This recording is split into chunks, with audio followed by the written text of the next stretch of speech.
নুরুল হক নূর সুস্থ অবস্থায় দেশ থেকে গেছেন, তার একটা ভ্রমণ দরকার ছিল সিঙ্গাপুরে সরকারি খরচে, যেটা ডক্টর ইউনূস তাকে সুযোগ করে দিয়েছেন।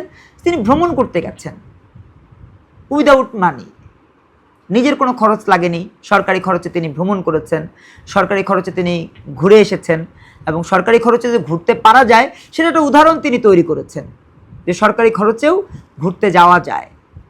আক্ষরিক অর্থে তিনি সুস্থই ছিলেন এবং সুস্থই আছেন।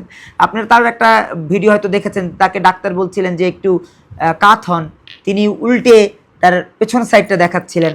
ভিডিওটা আপনারা নিশ্চয়ই অনেকে দেখেছেন। তাহলে তিনি যদি সুস্থ হতেন সেক্ষেত্রে কিন্তু ওই ছোট চিকিৎসা তার প্রয়োজন হতো, বা অসুস্থ হতেন তাহলে তার ছোট চিকিৎসার প্রয়োজন হতো না। অসুস্থ ব্যক্তির যেই পরিমাণ চিকিৎসার প্রয়োজন সেই পরিমাণ চিকিৎসা তার বাংলাদেশেই হয়ে গেছে। তিনি দেশের বাইরে গেছেন সরকারি খরচে একটা ট্যুর করতে, কারণ অনেক সময় রিল্যাক্স দরকার হয়, নেতাকর্মীরা তাদের দেখাতে হয়। সিঙ্গাপুরে তার কিছু ভাই বোনেরা যারা তাদের সাথে দেখা করতে গেছেন, আর আপনারা তো জানেন তার আরেকটা নাম আছে, সেটা হলো বিকাশ নুরু, সেটাকে তিনি আরও একটু চাঙা করতে গেছেন হয়তো, বা আমি জানি না, মনে হচ্ছে যে এরকম কিছু একটাই হয়তো ঘটেছে।